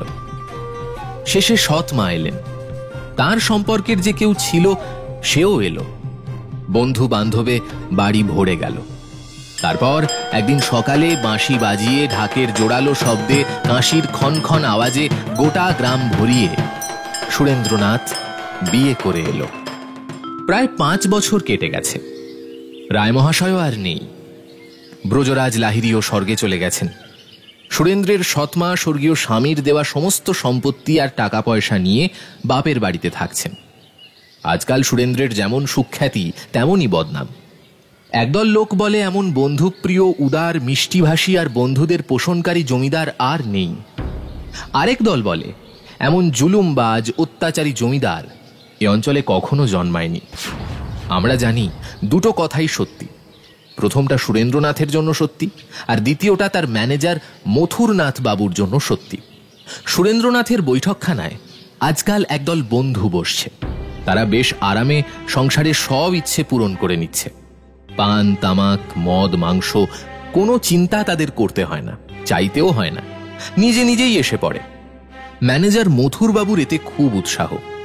খরচ জোগাতে তিনি মুক্ত হস্ত, কিন্তু এজন্য জমিদারের কোনো ক্ষতি হয় না। তাঁর শাসন ক্ষমতায় প্রজারাই সে খরচ বহন করে। মথুরবাবুর কাছে এক পয়সা বাকি থাকার জো নেই। ঘর জ্বালিয়ে দেওয়া, ভিটে মাটি ছাড়া করা, কাছারি ঘরের ছোট কুঠুরিতে বন্দি করা, এসবে তার সাহস আর উৎসাহের কোনো সীমা নেই। প্রজাদের আকুল কান্না মাঝে মাঝে শান্তি দেবীর কানে পৌঁছয়। সে স্বামীকে ধমক দিয়ে বলে, তুমি নিজে জমিদারি না দেখলে সব যে ধ্বংস হয়ে যাচ্ছে। তাই তো এসব কথা কি সত্যি? সত্যি নয়, বদনামে যে দেশ ভরে গেল, শুধু তোমার কানেই এসব পৌঁছায় না। 24 ঘন্টা বন্ধুদের নিয়ে বসে থাকলে কি এসব কেউ শোনে? ওরকম ম্যানেজারের কোনো দরকার নেই, দূর করে তাড়িয়ে দাও। সুরেন্দ্র দুঃখিত হয়ে, লজ্জিত হয়ে বলে, হ্যাঁ তাই তো, কাল থেকে আমি নিজেই সব দেখব। তারপর কিছুদিন জমিদারি দেখার তোড়জোড় শুরু হয়। মথুরনাথ ব্যস্ত হয়ে পড়েন। গম্ভীরভাবে তখন বলেন, সুরেন বাবু, এমন করলে কি জমিদারি টিকবে? গরিবের রক্ত চুষে এমন জমিদারির দরকার কি মথুরবাবু? তবে আমি বিদায় নিই, চলে যাই। সুরেন্দ্রনাথ তখনই নরম হয়ে যায়। তারপর যা হওয়ার তাই হয়। সুরেন্দ্রনাথ আর বৈঠকখানা থেকে বেরোয় না। এখন আবার একটা নতুন ঝামেলা জুটেছে। বাগান বাড়ি তৈরি হয়েছে, আর শুনছি কলকাতা থেকে এলোকেশী নামে কেউ এসেছে। নাচে গানে দারুণ পটু, দেখতেও খারাপ নয়। ভাঙা মধুচক্রের মৌমাছির মতো বৈঠকখানা ছেড়ে বন্ধুদের দল ঝাঁক বেঁধে সেদিকে ঝুঁকেছে। তাদের আনন্দ আর উৎসাহ ধরে না। সুরেন্দ্রনাথকেও তারা টানতে টানতে সেখানে নিয়ে গেছে। গত 3 দিন ধরে শান্তি তার স্বামীকে দেখেনি। চতুর্থ দিনে স্বামীকে পেয়ে দরজায় পিঠ ঠেকিয়ে বলল, এতদিন কোথায় ছিলে? বাগান বাড়িতে। সেখানে কি আছে যে 3 দিন ধরে পড়ে আছো? তা সব কথায় তা, আমি সব শুনেছি। বলতে বলতে শান্তি কেঁদে ফেলল। আমি কি দোষ করেছি যে আমাকে পায়ে ঠেলছো? কই, আমি তো। আবার কি করে পায়ে ঠেলতে হয়? এর চেয়ে বড় অপমান আমাদের আর কি হতে পারে? ওরা সব। শান্তি যেন তার কথা শুনতেই পেল না, আরো কেঁদে বলল, তুমি আমার স্বামী, আমার দেবতা, আমার একাল, আমার পরকাল।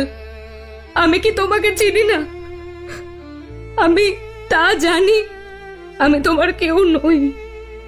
একদিনের জন্য তোমার মন পাই না। এই যন্ত্রণা তোমাকে কি করে বলবো? তুমি লজ্জা পাবে, তোমার কষ্ট হবে, তাই কোনো কথা বলি না। শান্তি, কেন কাঁদছো? কেন কাঁদছি ভগবান জানেন। বুঝতে পারি তুমি আমাকে অবহেলা করো না, তোমারও মনে কষ্ট আছে। তুমি আর কি করবে? তারপর চোখ মুছে বলল, আমি সারা জীবন যন্ত্রণা পাই, তাতে ক্ষতি নেই, কিন্তু তোমার কি কষ্ট যদি জানতে পারি। তাহলে কি করবে শান্তি? সুরেন্দ্রনাথ তাকে কাছে টেনে নিয়ে নিজের হাতে তার চোখ মুছে স্নেহে বলল, এ কথার আর কি উত্তর থাকে? শান্তি ফুঁপিয়ে ফুঁপিয়ে কাঁদতে লাগলো। অনেকক্ষণ পরে বলল, তোমার শরীরও আজকাল ভালো নেই। আজ কেন, 5 বছর ধরে নেই। যেদিন কলকাতায় গাড়ির তলায় পড়েছিলাম, বুকে পিঠে চোট লেগে 1 মাস বিছানায় পড়েছিলাম, তারপর থেকে শরীর আর ভালো নেই। সে ব্যথা কিছুতেই যায় না। মাঝে মাঝে নিজেই অবাক হই, কি করে বেঁচে আছি। শান্তি তাড়াতাড়ি স্বামীর বুকে হাত রেখে বলল, চলো এখানে ছেড়ে আমরা কলকাতায় যাই। সেখানে ভালো ডাক্তার আছে। তাই চলো, সেখানে বড়দিদিও আছেন। তোমার বড়দিদিকে আমারও দেখতে খুব ইচ্ছে করে, তাকে আনবে না? আনবো না মানে? তারপর একটু ভেবে বলল, নিশ্চয়ই আসবেন। আমি মরে যাচ্ছি শুনি। তোমার পায়ে পড়ি, আর ওসব বলো না। আহা, তিনি যদি আসেন তাহলে আমার আর কোনো দুঃখ থাকে না। অভিমানে শান্তির বুক জ্বলে গেল।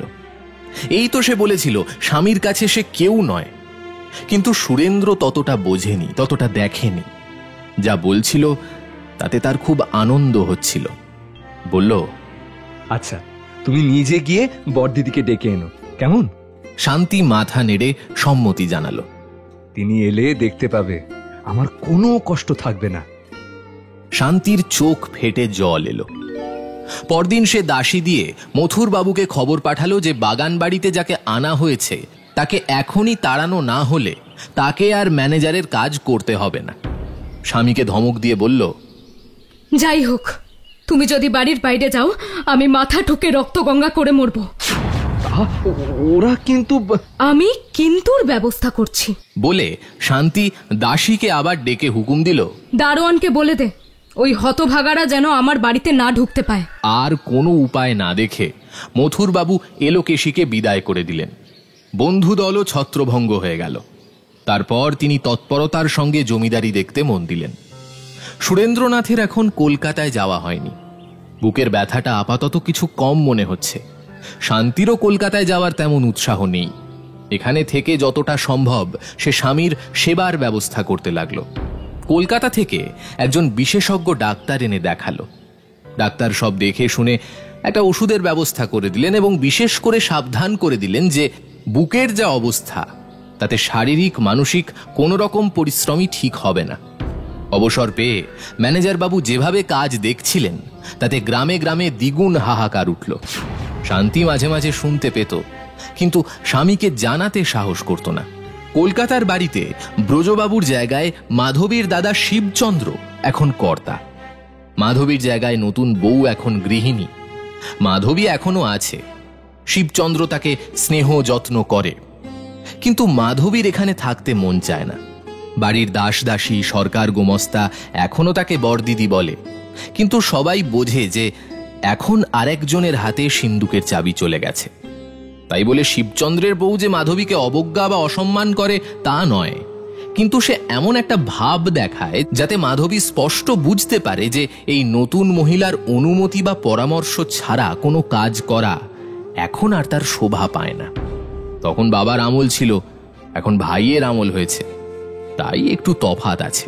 আগে আদর ছিল, আবদার ছিল, এখন আদর আছে কিন্তু আবদার নেই।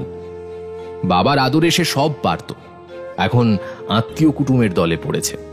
এখন যদি কেউ বলে আমি শিবচন্দ্র বা তার বউয়ের দোষ দিচ্ছি, সরাসরি না বলে ঘুরিয়ে ফিরিয়ে নিন্দে করছি, তাহলে তারা আমাকে ভুল বুঝেছে। সংসারে যা নিয়ম, যে রীতিনীতি এতদিন চলে এসেছে, আমি শুধু সেটার কথাই বলছি। মাধবীর যেন কপাল পুড়েছে। তার নিজের বলার জায়গা নেই, তাই বলে অন্যে নিজের দখল ছাড়বে কেন? স্বামীর সম্পত্তিতে বউয়ের অধিকার, এ কথা কে না জানে। শিবচন্দ্রের বউ কি এটা বোঝে না? শিবচন্দ্র হয়তো মাধবীর দাদা, কিন্তু সে মাধবীর কে? পরের জন্য নিজের অধিকার ছেড়ে দেবে কেন? মাধবী সব বোঝে। বউ যখন ছোট ছিল তখন ব্রজবাবু বেঁচে ছিলেন। তখন মাধবীর কাছে প্রমীলা আর তার মধ্যে কোনো তফাৎ ছিল না। এখন কথায় কথায় ঝড় হয়। সে চিরকাল অভিমানী, তাই সে সবার নিচে। কথা সইতে পারে না, তাই কথা সয় না। যেখানে তার জোর নেই সেখানে মাথা উঁচু করে দাঁড়াতে গেলে তার মাথা কাটা যায়। মনে দুঃখ পেলে চুপচাপ সয়ে যায়। শিবচন্দ্রকে কিচ্ছু বলে না। স্নেহের দোহাই দেওয়া তার স্বভাবের বাইরে। তাই আত্মীয়তার নাম করে অধিকার ধরে রাখতে গেলে তার সারা শরীর মনে ধিক্কার জাগে। সাধারণ মেয়ের মতো ঝগড়া কলহে তার যে কত ঘৃণা, সেটা শুধু সেই জানে। একদিন শিবচন্দ্রকে ডেকে বলল, দাদা, আমি শ্বশুর বাড়ি যাব। সে কি মাধবী? সেখানে তো কেউ নেই। মাধবী মৃত স্বামীকে মনে করে বলল, ছোট ভাগ্নে কাশিতে ঠাকুরজির কাছে আছে, তাকে নিয়ে আমি গোলাগাঁয়ে ভালোই থাকব। পাবনা জেলার গোলাগাঁয়ে মাধবীর শ্বশুর বাড়ি। তা কি হয়? সেখানে তো তোর খুব কষ্ট হবে। কষ্ট কেন হবে দাদা? বাড়িটা তো এখনো ভাঙেনি। 2 বিঘা 10 বিঘা জমিও আছে। একটা বিধবার কি তাতে চলে না? চলার কথা নয়, টাকার চিন্তা নেই, কিন্তু তোর তো খুব কষ্ট হবে মাধবী। কষ্ট কিছুই নয়। কেন যাবি বোন? আমাকে সব খুলে বল, আমি সব মিটিয়ে দিচ্ছি। হয়তো শিবচন্দ্র আগে তার বউয়ের কাছে বোনের বিরুদ্ধে সবকিছু শুনেছিল, সম্ভবত সেই কথাই মনে হয়েছিল। লজ্জায় মাধবীর মুখ লাল হয়ে গেল। সে বলল, দাদা, তুমি কি মনে করো আমি ঝগড়া করে তোমার বাড়ি থেকে চলে যাব? শিবচন্দ্র খুব লজ্জা পেল। তাড়াতাড়ি বলল, না না, তা নয়, আমি ও কথা বলছি না, কিন্তু এবারই তো চিরকালই তোর, আজ কেন তবে চলে যেতে চাস? একই সঙ্গে দুজনের মনে সেই স্নেহময় বাবার কথা মনে পড়ল। দুজনের চোখেই জল এলো। চোখ মুছে মাধবী বলল, আবার আসবো দাদা। তোমার ছেলের যখন পইতে হবে তখন নিয়ে এসো। এখন যাই। সে তো 8-10 বছর পরের কথা। যদি বেঁচে থাকি তাহলে আসবো। কিছুতেই মাধবী এখানে থাকতে রাজি হলো না। যাবার তোড়জোড় শুরু হলো। নতুন বউকে সংসার বুঝিয়ে দিল, দাস দাসীদের ডেকে আশীর্বাদ করল। শেষ দিন শিবচন্দ্র চোখে জল নিয়ে বোনের কাছে এসে বলল, মাধবী, তোর দাদা কখনো তোকে কিছু বলেনি, তাই না? সে কি কথা দাদা?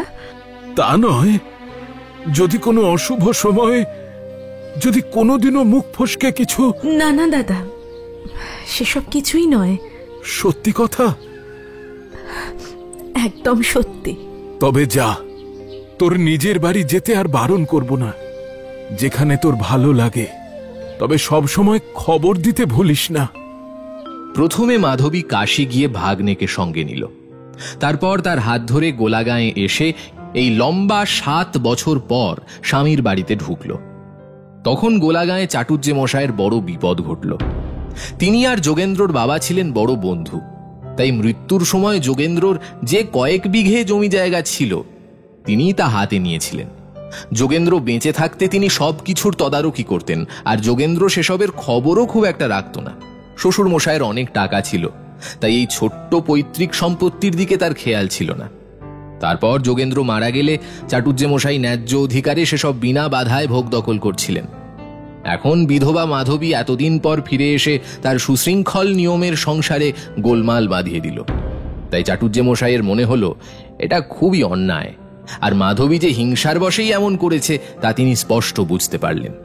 খুব বিরক্ত হয়ে এসে বললেন, তা বৌমা, তোমার যে 2 বিঘে জমি আছে তা 10 বছরের খাজনা সুদসহ 100 টাকা বাকি আছে, সেটা না দিলে জমি নিলাম হয়ে যাবে। মাধবী ভাগ্নে সন্তোষ কুমারকে দিয়ে বলালো, টাকার জন্য চিন্তা নেই, আর তৎক্ষণাৎ 100 টাকা পাঠিয়ে দিল। তবে এ টাকা চাটুজ্জে মশাই অন্য কাজে লাগিয়ে ফেললেন। কিন্তু মাধবী এত সহজে ছাড়ার পাত্রী নয়। শুধু 2 বিঘে জমির ওপর ভরসা করে তার মরা শ্বশুর মশাইয়ের সংসার চলতো না। তাহলে বাকি যে জমি জায়গা ছিল সেগুলো কোথায়, কার কাছে আছে? সেগুলো সব বিক্রি হয়ে গেছে, কিছু বন্দোবস্তে আছে। এই 8-10 বছর ধরে জমিদারের খাজনা না দিলে সে জমি জায়গা থাকে কি করে? জমির থেকে কি কিছুই উপার্জন হতো না যে এই কটা টাকা খাজনা দেওয়া যায়নি?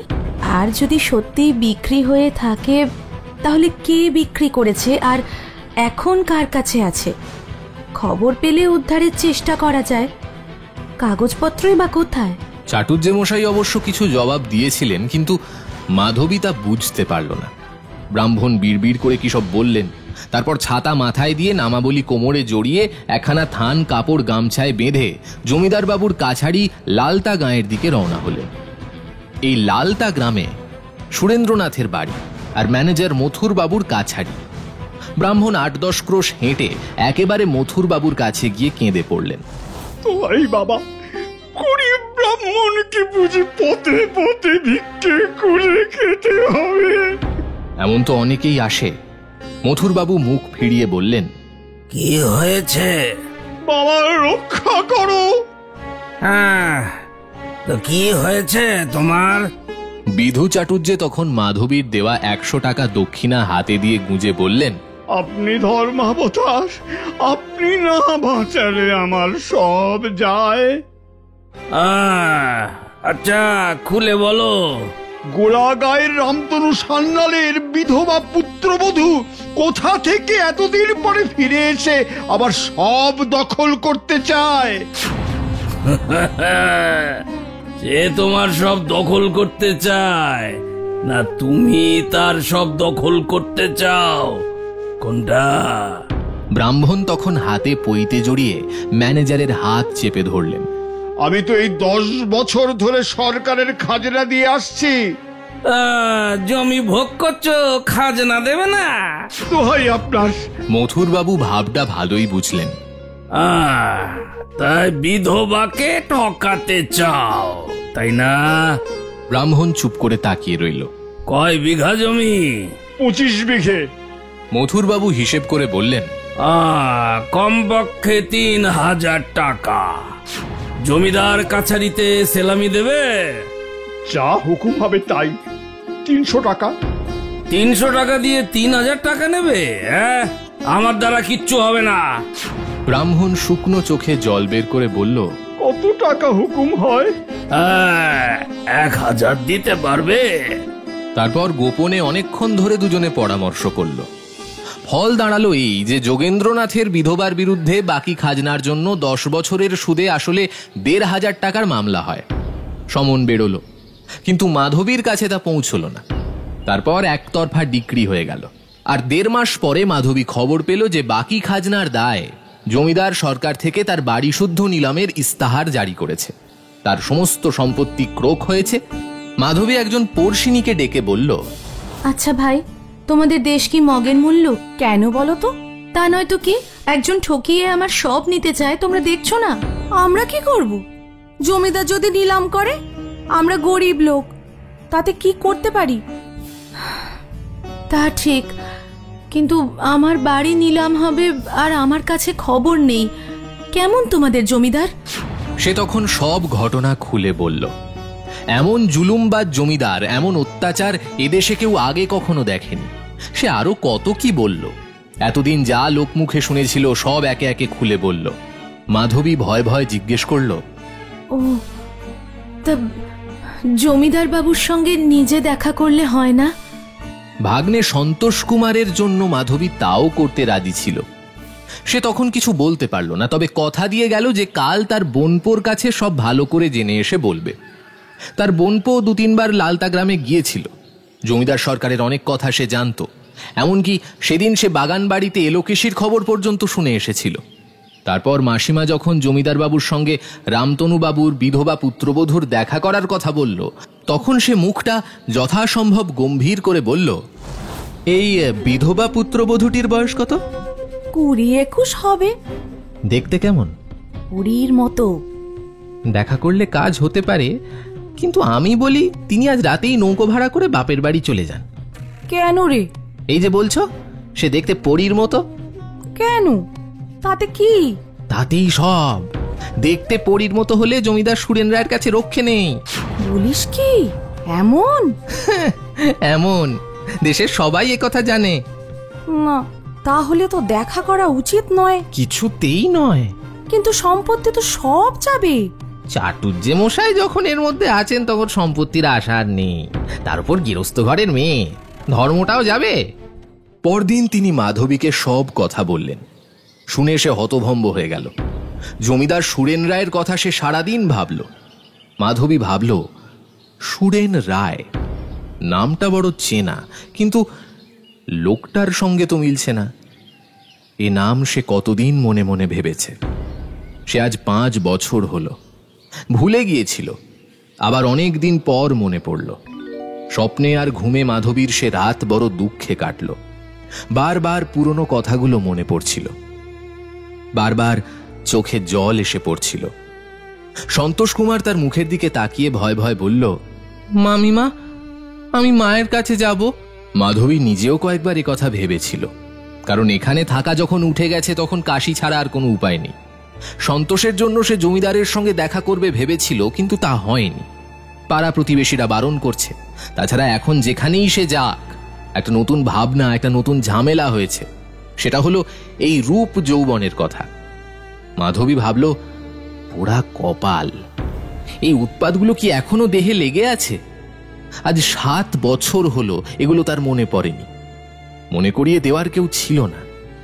স্বামী মারা গেলে যখন বাপের বাড়ি ফিরে গেল, তখন সবাই ডাকলো বড় দিদি, সবাই ডাকলো মা। এই সম্মানের ডাকগুলো তার মনকে আরো বুড়ো করে দিয়েছিল। ছাই রূপ যৌবন, যেখানে তাকে বড়দিদির কাজ করতে হতো, মায়ের মতো স্নেহ যত্ন দিতে হতো, সেখানে কি এসব কথা মনে থাকে? মনে ছিল না। মনে পড়েছে, তাই ভাবনাও হয়েছে। বিশেষ করে এই যৌবনের কথাটা। লজ্জায় ম্লান হেসে বলল, এখানকার লোকগুলো কি অন্ধ নাকি পশু? কিন্তু মাধবী ভুল করেছিল। সবার মন তার মতো 21-22 বছরে বুড়িয়ে যায় না। তার 3 দিন পর যখন জমিদারের পেয়াদা তার দোরগোড়ায় এসে বসলো আর হাঁক ডাক করে গ্রামবাসীকে জানাতে লাগলো যে সুরেন রায় আরেকটা নতুন কাণ্ড করেছে, তখন মাধবী সন্তোষের হাত ধরে দাসীকে সামনে রেখে নৌকোয় উঠে বসল। বাড়ির কাছেই নদী। মাঝিকে বলে দিল, সোমরাপুরে যাব, একবার প্রমীলাকে দেখে যেতে হবে। গোলাগাঁ থেকে 15 ক্রোশ দূরে সোমরাপুরে প্রমীলার বিয়ে হয়েছিল। আজ 1 বছর ধরে সে শ্বশুর বাড়ি করছে। সে হয়তো আবার কলকাতায় যাবে, কিন্তু মাধবী তখন কোথায় থাকবে? তাই একবার দেখা করা। সকালে সূর্যোদয়ের সঙ্গে মাঝিরা নৌকো ছেড়ে দিল। স্রোতের মুখে নৌকো ভেসে চলল। বাতাস অনুকূল ছিল না, তাই ধীরে ধীরে ছোট নৌকোটা বাঁশঝাড়ের ভেতর দিয়ে শিয়াকুল আর বেত ঝোপের কাঁটা এড়িয়ে সরঝাড় ঠেলে আস্তে আস্তে চলল। সন্তোষ কুমারের আনন্দ ধরে না। সে ছইয়ের ভেতর থেকে হাত বাড়িয়ে গাছের পাতা আর ডগা ছিঁড়তে ব্যস্ত হয়ে উঠল। মাঝিরা বলল, বাতাস না থামলে কাল দুপুর পর্যন্ত নৌকো সোমরাপুরে পৌঁছাবে না। আজ মাধবীর একাদশী, কিন্তু সন্তোষ কুমারের জন্য কোথাও পানসি বেঁধে রান্না করে তাকে খাওয়াতে হবে। দিস্তে পাড়ার গঞ্জে নৌকা বাঁধলে ভালো সুবিধা হবে, সেইখানে সব জিনিস পাওয়া যায়। তাই করো বাপু, যেন 10টা-11টার মধ্যে ছেলেটা খেতে পায়। কার্তিক মাস শেষের দিকে, একটু শীত পড়েছে। সুরেন্দ্রনাথের ওপরের ঘরে জানলা দিয়ে সকালের রোদ ঢুকে বড় মিষ্টি লাগছে। জানলার কাছে অনেকগুলো বাঁধা খাতা আর কাগজপত্র নিয়ে টেবিলের একপাশে সুরেন্দ্রনাথ বসেছিলেন। আদায় উসুল, বাকি বকেয়া, জমা খরচ, বন্দোবস্ত, মামলা মোকদ্দমার নথিপত্র একে একে উল্টে দেখছিলেন। এসব দেখাশোনা একরকম দরকারও হয়ে পড়েছিল, আর না হলে সময়ও কাটে না। শান্তির সঙ্গে এ নিয়ে অনেক ঝগড়া করতে হয়েছিল। অনেক বোঝানোর পর তাকে বোঝাতে পেরেছিলেন যে কাগজের দিকে তাকালেই মানুষের বুকের ব্যথা বাড়ে না, বা তৎক্ষণাৎ ধরাধরি করে তাকে বাইরে নিয়ে যাওয়ারও দরকার হয় না। অগত্যা শান্তি মেনে নিয়েছে, আর দরকার মতো সাহায্যও করেছে। আজকাল স্বামীর ওপর তার পুরো অধিকার। তার একটা কথাও অমান্য হয় না, কোনোদিনই হয়নি। শুধু 5 জন হতভাগা বন্ধু মিলে কিছুদিন শান্তিকে বড় কষ্ট দিয়েছিল। স্ত্রীর আদেশে সুরেন্দ্রের বাইরের বাড়িতে যাওয়াও বন্ধ হয়েছে। ডাক্তার মহাশয়ের পরামর্শ আর উপদেশ শান্তি প্রাণপণে মানার ব্যবস্থা করেছে। এইমাত্র সে কাছে বসে রাঙা ফিতে দিয়ে কাগজের বান্ডিল বাঁধছিল। সুরেন্দ্রনাথ একটা কাগজ থেকে মুখ তুলে হঠাৎ ডাকলেন, শান্তি।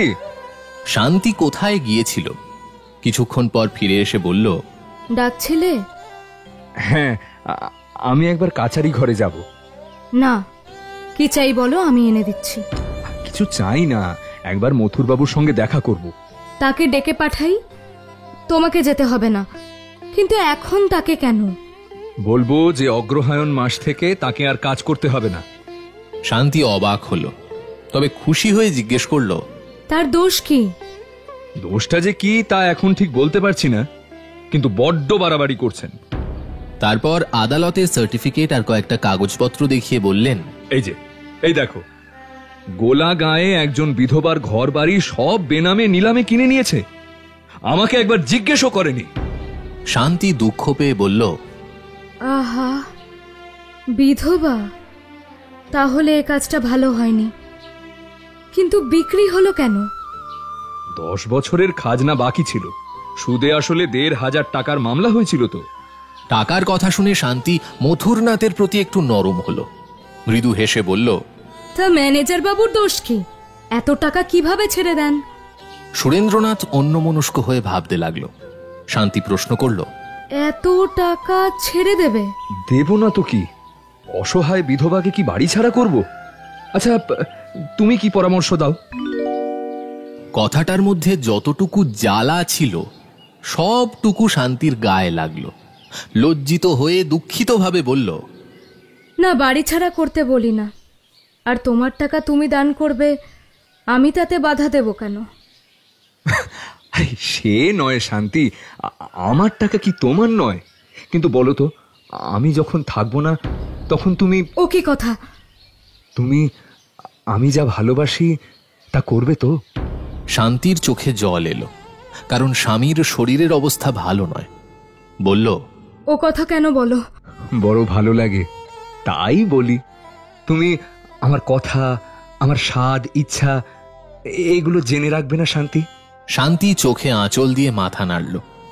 কিছুক্ষণ পরে সুরেন্দ্র আবার বললেন, আমার বড়দিদির নাম? শান্তি আঁচল সরিয়ে সুরেন্দ্রের মুখের দিকে তাকালো।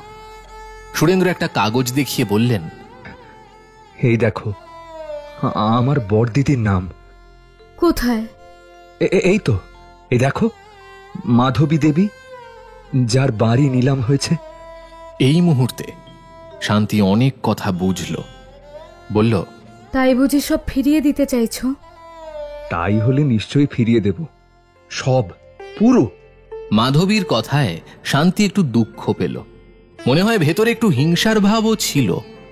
বলল, তিনি হয়তো তোমার বড়দিদি নন, শুধু মাধবী নাম আছে, নামেই এই।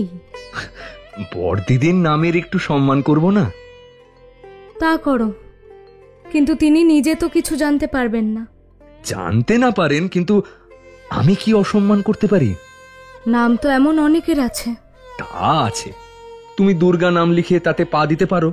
ছি, ও কি কথা? ঠাকুর দেবতার নাম নিয়ে... আচ্ছা, ঠাকুর দেবতার নাম না হয় নিলাম না, কিন্তু তোমাকে আমি 5,000 টাকা দিতে পারি যদি একটা কাজ করতে পারো। কি কাজ? দেওয়ালে সুরেন্দ্রনাথের একটা ছবি ছিল, সেদিকে তাকিয়ে বললেন, এই ছবিটা যদি কি 4 জন ব্রাহ্মণ দিয়ে নদীর তীরে পোড়াতে পারো। কাছে বজ্রপাত হলে যেমন মানুষের প্রথমে সব রক্ত সরে যায়, মুখটা সাপে কাটা রোগীর মতো নীল হয়ে যায়, শান্তির প্রথমে সেই অবস্থা হলো। তারপর ধীরে ধীরে মুখে চোখে রক্ত ফিরে এলো। তারপর করুণ দৃষ্টিতে স্বামীর মুখের দিকে তাকিয়ে সে চুপচাপ নিচে নেমে এলো। পুরোহিত ডেকে ঠিকঠাক শান্তি সস্তায়নের ব্যবস্থা করে রাজার অর্ধেক রাজত্ব মানত করে মনে মনে প্রতিজ্ঞা করলো যে এই বড়দিদি যিনিই হন তার সম্বন্ধে সে আর কোনো কথা বলবে না। তারপর ঘরের দরজা বন্ধ করে অনেকক্ষণ ধরে সে চোখের জল ফেলল। এ জীবনে এমন তীক্ষ্ণ কথা সে আর কখনো শোনেনি। সুরেন্দ্রনাথও কিছুক্ষণ চুপ করে বসে রইলেন, তারপর বাইরে চলে গেলেন। কাছারি ঘরে মথুরবাবুর সঙ্গে দেখা হলো। প্রথমে জিজ্ঞেস করলেন, গোলাগায় কার সম্পত্তি নিলাম হয়েছে? মৃত রামতনু সান্যালের বিধবা পুত্রবধূর। কেন? 10 বছরের মালগুজারি বাকি ছিল। কই খাতা দেখি। মথুরনাথ প্রথমে হক চকিয়ে গেল, তারপর বলল, খাতাপত্র এখনো পাবনা থেকে আনা হয়নি। তবে আনতে লোক পাঠাও। বিধবার থাকার জায়গাটুকু পর্যন্ত রাখনি? বোধহয় নেই। তবে সে কোথায় থাকবে? মথুরনাথ সাহস জুগিয়ে বলল, এতদিন যেখানে ছিল সেখানেই থাকবে বোধহয়। এতদিন কোথায় ছিল? কলকাতায় তার বাবার বাড়িতে। তুমি বাবার নাম জানো? জানি, ব্রজরাজ লাহিড়ী। বিধবার নাম? মাধবী দেবী। মাথা নিচু করে সুরেন্দ্রনাথ সেখানে বসে পড়লেন। মথুরানাথ ভাবগতিক দেখে ব্যস্ত হয়ে জিজ্ঞেস করল, কি হলো? সুরেন্দ্রনাথ সে কথার কোনো উত্তর না দিয়ে একজন চাকরকে ডেকে বললেন, একটা ভালো ঘোড়া তাড়াতাড়ি জিন কষতে বলো, আমি এখনই গোলাগায় যাব। এখান থেকে গোলাগা কত দূরে জানো? প্রায় 10 ক্রোশ। বেশ, এখন 9টা বেজেছে, 1টার মধ্যে পৌঁছতে পারবো আমি। ঘোড়া এলে তাতে চড়ে বসে বললেন, কোন দিকে? উত্তর দিকে, পারে পশ্চিমে যেতে হবে। তারপর চাবুক মেরে ঘোড়া ছুটিয়ে বেরিয়ে গেল। একথা শুনে শান্তি ঠাকুর ঘরে মাথা খুঁড়ে রক্ত বের করল। ঠাকুর, এই তোমার মনে ছিল, আর কি ফিরে পাবো? তারপর দুজন পাইক ঘোড়ায় চড়ে গোলাগাঁয়ের দিকে ছুটে গেল। জানলা দিয়ে তা দেখে শান্তি বারবার চোখ মুছতে লাগলো। মা দুর্গা, জোড়া মোষ দেব, যা চাও তাই দেব, তাকে ফিরিয়ে দাও। বুক ছিঁড়ে রক্ত দেব, যত চাও। হে মা দুর্গা, যতক্ষণ না তোমার তৃষ্ণা মেটে। গোলাগাঁ পৌঁছতে আর 2 ক্রোশ বাকি। ঘোড়ার খুর পর্যন্ত ফেনায় ভরে গেছে। প্রাণপণে ধুলো উড়িয়ে আল ডিঙিয়ে খানা টপকে ঘোড়া ছুটছে। মাথার ওপর প্রচন্ড সূর্য। ঘোড়ার ওপর থেকেই সুরেন্দ্রর গা বমি বমি করতে লাগলো। ভেতরের প্রতিটা নাড়ি যেন ছিঁড়ে বেরিয়ে যাবে। তারপর টপ করে 2-3 ফোঁটা রক্ত কষ বেয়ে ধুলো মাখা পিরানের ওপর পড়ল। সুরেন্দ্রনাথ হাত দিয়ে মুখ মুছে ফেললেন। একটার আগেই গোলাগাঁয়ে পৌঁছলেন। পথের ধারে দোকানে জিজ্ঞেস করলেন, এই গোলাগাঁ? হ্যাঁ। আচ্ছা আচ্ছা, রামতনু সান্যালের বাড়ি ওইদিকে। আবার ঘোড়া ছুটল। অল্পক্ষণে কাঙ্ক্ষিত বাড়ির সামনে এসে দাঁড়ালো। দরজাতেই একজন সিপাহী বসেছিল। প্রভুকে দেখে সে প্রণাম করল। বাড়িতে কে আছে? কেউ না। কেউ না? কোথায় গেল? ভোরেই নৌকো করে চলে গেছে। কোথায়? কোন পথে গেছে? কোন পথে? দক্ষিণ দিকে। নদীর ধারে ধারে পথ আছে? ঘোড়া দৌড়তে পারবে? বলতে পারি না, বোধহয় নেই। আবার ঘোড়া ছুটে চলল। 2 ক্রোশ এসে আর পথ নেই। ঘোড়া চলে না। ঘোড়া ছেড়ে দিয়ে তখন সুরেন্দ্রনাথ হেঁটে চললেন। একবার তাকিয়ে দেখলেন জামার উপর অনেক ফোঁটা রক্ত ধুলোয় জমে গেছে। ঠোঁট বেয়ে তখনও রক্ত পড়ছে। নদীতে নেমে অঞ্জলি ভরে জল খেলেন। তারপর প্রাণপণে ছুটে চললেন। পায়ে আর জুতো নেই, সারা শরীরে কাদা, মাঝে মাঝে রক্তের দাগ। বুকের ওপর কে যেন রক্ত ছিটিয়ে দিয়েছে। বেলা পড়ে আসছে। পা আর চলে না। যেন এবার শুয়ে পড়লেই জন্মের মতো ঘুমিয়ে পড়বে। যেন শেষ শয্যায় এ জীবনের মহাবিশ্রামের আশায় সে পাগলের মতো ছুটে চলেছে। এ দেহে যতটুকু শক্তি আছে সব অকাতরে খরচ করে শেষ শয্যা নেবে, আর উঠবে না। নদীর বাঁকের পাশে একটা নৌকো না? কলমি শাকের দল কেটে পথ করছে। সুরেন্দ্র ডাকল, বড়দিদি। শুকনো গলায় শব্দ বেরোলো না, শুধু 2 ফোঁটা রক্ত বেরোলো। বড়দিদি। আবার 2 ফোঁটা রক্ত। কলমির দল নৌকোর গতি আটকাচ্ছে। সুরেন্দ্রর কাছে এসে পড়ল। বড়দিদি। সারাদিনের উপোস আর মনের কষ্টে মাধবী নিথরের মতো ঘুমন্ত সন্তোষ কুমারের পাশে চোখ বুজে শুয়েছিল। হঠাৎ কানে শব্দ পৌঁছল। পুরনো চেনা গলায় কে ডাকে না? মাধবী উঠে বসল। ভেতর থেকে মুখ বাড়িয়ে দেখল সারা শরীরে ধুলো কাদা মাখা। মাস্টার মশাই না? ও নয়নতারার মা, মাঝিকে তাড়াতাড়ি নৌকো ভেড়াতে বলো। সুরেন্দ্রনাথ তখন ধীরে ধীরে কাদার উপর শুয়ে পড়ছিলেন। সবাই মিলে সুরেন্দ্রনাথকে ধরাধরি করে নৌকোয় তুলে আনলো। মুখে চোখে জল দিল। একজন মাঝি চিনল। সে বলল, লালতা গায়ের জমিদার। মাধবী ইষ্ট কবচ সহ সোনার হার গলা থেকে খুলে তার হাতে দিয়ে বলল, শোনো, লালতা গায়ে এই রাতে পৌঁছতে পারো? সবাইকে একটা করে হার দেব। সোনার হার দেখে তাদের মধ্যে 3 জন গুণ কাঁধে নিয়ে নেমে পড়ল। মা ঠাকুরন, চাঁদনি রাত, ভোর নাগাদ পৌঁছে দেব। সন্ধ্যার পরে সুরেন্দ্রনাথের জ্ঞান ফিরল। চোখ মেলে তিনি মাধবীর মুখের দিকে তাকিয়ে রইলেন। মাধবীর মুখে এখন ঘোমটা নেই, শুধু কপালের কিছুটা আঁচলে ঢাকা। কোলে সুরেন্দ্রের মাথা নিয়ে মাধবী বসেছিল। কিছুক্ষণ তাকিয়ে সুরেন্দ্র বলল, তুমি তুমি বড়দিদি? আঁচল দিয়ে মাধবী সযত্নে তার ঠোঁটের কাছে লেগে থাকা রক্তের ফোঁটা মুছে দিল। তারপর নিজের চোখ মুছল।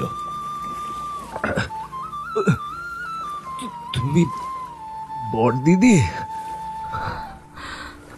আমি মাধবী। সুরেন্দ্রনাথ চোখ মুছে মৃদু স্বরে বললেন,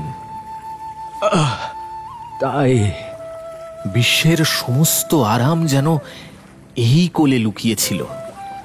এতদিন পরে সুরেন্দ্রনাথ তা খুঁজে পেয়েছেন। ঠোঁটের কোণে রক্তমাখা হাসি তাই ফুটে উঠেছে। বড়দিদি, তরতর ছলছল করে নৌকো ছুটছে।